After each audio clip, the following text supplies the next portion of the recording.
మన ప్రభువైన అయిన యేసుక్రీస్తు నామములో మీకు అందరికీ శుభములు. పరిశుద్ధ గ్రంథంలో దేవుని వాక్యమును మనము ధ్యానించుకుందాం. సామెతల గ్రంథము 30వ అధ్యాయము 1వ వచనము.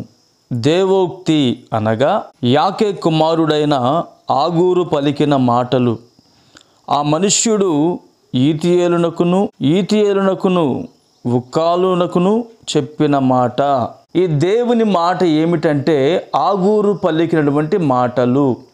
ఆగూరు అంటే అర్థము సమకూర్చువాడు. ఈ ఆగూరు పలికినటువంటి మాటలలో చాలా శ్రేష్టమైన మాటలు దాగి ఉన్నాయి. మన ఆత్మీయ జీవితానికి మనము నూతన పరచబడి ఆధ్యాత్మికంగా కట్టబడి దేవుని యొక్క ఉన్నతమైన పిలుపునకు మనం యోగ్యులుగా మలచబడాలి అంటే విశ్వాస జీవితంలో మనము దినదినము బలాభివృద్ధి కలిగిన వారమే నడిపించబడాలి. అయితే ఈ ఆగూరు ఏమి పలికి ఉన్నాడంటే, ఇతడు మాట్లాడినటువంటి ప్రతి మాటలు కానీ అతడు పెద్ద వాటిని తీసుకొని మనకు ఉదాహరణ చెప్పలేదండి. అతడు చిన్న చిన్న జీవులు, చిన్న చిన్న పక్షులను తీసుకొని ఒక ఆధ్యాత్మికమైనటువంటి జీవితానికి అవసరమంటే విలువైన మాటలు ఇతడు పలికి ఉన్నాడు. అంటే ఈ ఆగూరు అనేటువంటి వ్యక్తి దేవుని కొరకు ఒక ప్రతిష్టగా నిలబడ్డాడండి. తను నిలబడమే కాకుండా తన స్నేహితులకు కూడా ఆత్మీయతలోనికి నడిపించాడు.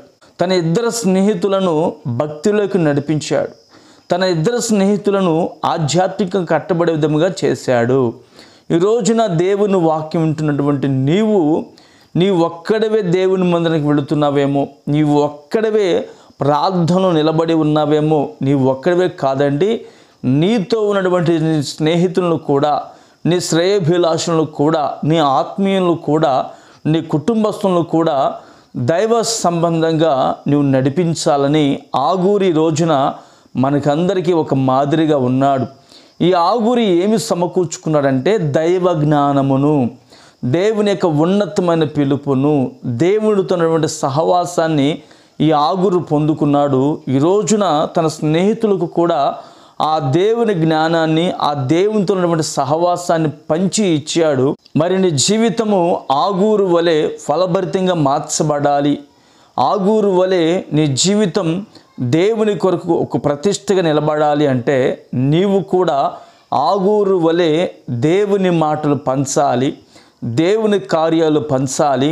అనేకులను ప్రభు రాజ్యం వైపు నువ్వు నడిపించబడగలిగితే నిశ్చయముగా నా దేవుడు నీ జీవితంలో మహిమగల కార్యాలు జరిగించునుగాక. ఆమేన్. ప్రార్థన చేసుకుందాం. ప్రేమగల తండ్రి, స్తోత్రము నాయన. ఆగూరు అంటే సమకూర్చువాడని అర్థమని, ఆగూరులో ఉన్నటువంటి శ్రేష్టతలను మీరు మాకు తెలియపరిచి ఉన్నారు ప్రభువా. మేము కూడా ఆగూరు వలె ప్రవర్తించాలని మీరు మాకు తెలియపరిచి ఉన్నారు. ఈ మాటలు ఈ రోజున మీరు మా జీవితంలో నీరు కట్టి ఫలింపు చేసి మహిమ పొందుకోమని యేసు నామమున ప్రార్థిస్తున్నాను తండ్రి. ఆమేన్.